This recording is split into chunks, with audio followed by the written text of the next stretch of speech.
History likes to pretend that royals died beautifully.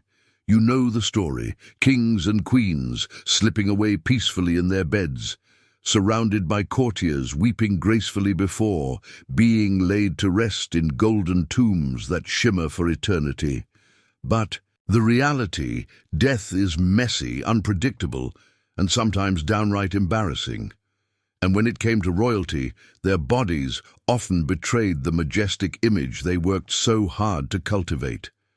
Imagine a king's corpse exploding in the middle of his own funeral, or a queen's coffin leaking unspeakable fluids into the tomb below. Some royal corpses refused to stay buried quietly. They erupted, they leaked, they stank, and sometimes they shocked the living by remaining perfectly preserved centuries later. These are the chilling, disgusting, and weirdly fascinating stories of royal corpses that just wouldn't stay buried.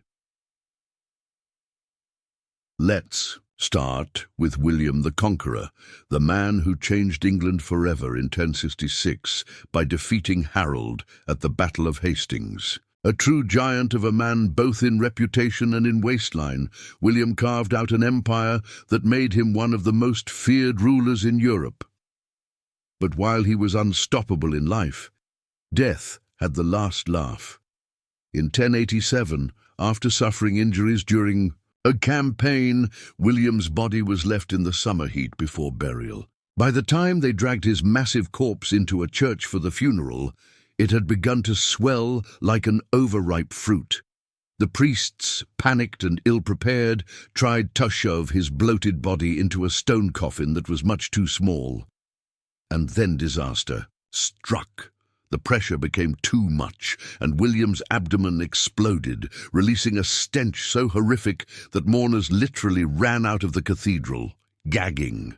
So much for the glory of the Norman conquest. In the end, the king who conquered England couldn't conquer his own corpse.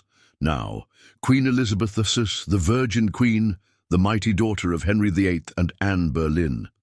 She ruled England with a sharp mind, fierce independence, and a flair for drama. In life, Elizabeth was obsessed with her image, covering her aging face with layers of lead makeup and surrounding herself with carefully curated portraits that made her look ageless. But in death, her body betrayed her in the most humiliating way possible. After she was buried in Westminster Abbey in 6003, her coffin began to leak foul, putrid liquid. And where did it leak? Directly onto the tomb of her sister, Mary Tudor, the very sibling she had spent her life overshadowing. Even in death, Elizabeth managed to stain Mary's legacy quite literally. Visitors to the abbey even noted the stench and the dark stains that seeped through the stone. Imagine fighting your sister for the throne, your whole life, only for your corpse to make one final messy insult. Dark humor aside, it's a morbid reminder that even the Virgin Queen couldn't preserve her carefully crafted image forever. Some royal corpses, however, went in the opposite direction. Instead of decaying, they seemed untouched by death. Take Queen Louise of Mecklenburg-Strelitz, beloved wife of King Frederick William II of Prussia. Louise was adored by her people for her grace, charm, and beauty. When she died young in 1810, at just 34 years old, the kingdom mourned deeply. But decades later, when her body was exhumed, witnesses were stunned to find her corpse almost perfectly preserved. Her face still looked serene, her body intact, as though she was simply sleeping. Some whispered that this was proof she had been a saintly figure. Others said it was just freak burial conditions that had kept her body from rotting. Either way, her corpse became almost as legendary as her life.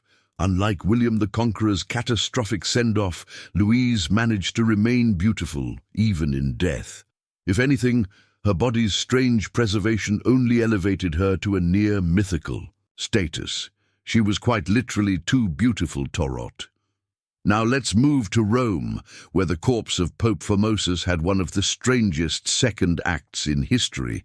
Technically, he wasn't a king, but as Pope, he was a sovereign ruler, and his afterlife deserves a spot on this list. After his death in 897, Formosus' enemies weren't content to let him rest in peace. No, they dug him up 9 months later, dressed his decaying corpse in full papal robes, and sat him on a throne to stand trial in what's known as the cadaver sind. Imagine the scene. A courtroom filled with horrified priests and cardinals, while the corpse of the Pope sat propped up rotting, as accusations of corruption and misconduct were shouted at him.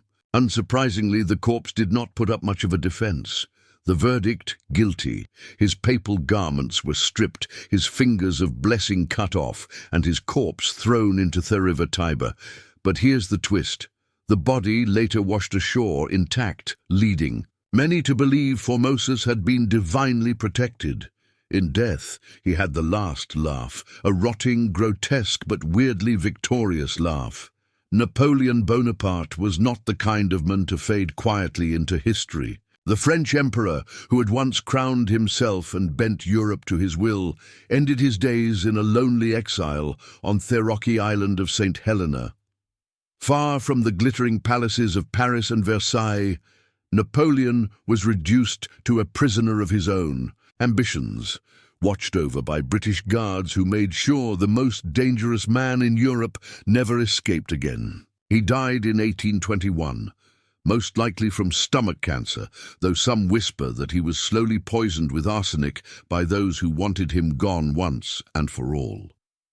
But Napoleon's story didn't end with his last breath. Nearly 2 decades later, in 1840, France demanded its hero back. His body was to be exhumed and returned to Paris for a state funeral befitting an emperor. The gravediggers who pried open his coffin were expecting bones, dust, maybe scraps of fabric. Instead, what they found left them stunned. Napoleon was still, almost completely intact. His face was still recognizable, his hair still clung to his scalp, and his military uniform looked as if he had just marched out of a campaign. For supporters, this was nothing less than divine proof of his greatness. How could such a man rot like an ordinary mortal? For others, the explanation was far less romantic. Arsenic poisoning might have slowed decomposition, ironically preserving him like a morbid museum exhibit. Still, Napoleon managed to achieve what so many monarchs and rulers failed at: dignity in death. While William the Conqueror burst like a grotesque balloon, and Elizabeth the Fairseas dripped into her sister's tomb, Napoleon lay there looking composed, dramatic, and almost smug. Even in the grave, he refused to play by the rules. If death is supposed to humble us all, Napoleon made sure he looked like a man who had simply taken a nap, waiting for history to call his name again. And finally, Richard III, the last king of the House of York, killed in 1485 at the Battle of Bosworth. Richard Hasleways had a dark reputation, thanks to Shakespeare's play that painted him as a deformed, power-hungry villain. After his defeat, his body was hastily buried in a fry with little respect. For centuries, his grave was lost, and Richard became a sort of ghost king in England's history. Then, in 2012, archaeologists made an incredible discovery. Richard's remains were found beneath a parking lot in Leicester. His skeleton revealed the truth about his scoliosis, confirming he had a twisted spine, though not the monstrous hunchback of legend. It also bore the brutal marks of battle, slashes, blows and wounds that told the story of his violent end. Richard may not have refused to stay buried in the traditional sense, but his rediscovery forced the world to confront the truth about a king long vilified, in a way hecklawed his way out of obscurity, from a forgotten grave to international headlines. Not bad for a monarch buried under a car park, so there you have it. The kings and queens whose corpses made history just as much as their lives did. From William the Conqueror's bursting body to Elizabeth Athenian's leaking coffin, from Louise's miraculous preservation to Napoleon's untouched corpse, death had a twisted sense of humor when it came to royalty. They tried to control kingdoms, dynasties, and legacies, but they couldn't control their own remains. And maybe that's the real lesson.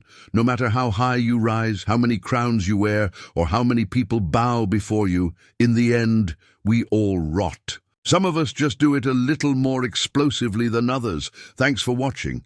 If you enjoyed these bizarre stories from history's crypts, don't forget to like, subscribe, and join me again for more dark royal secrets. Until then, sleep tight and remember, some corpses never stay buried.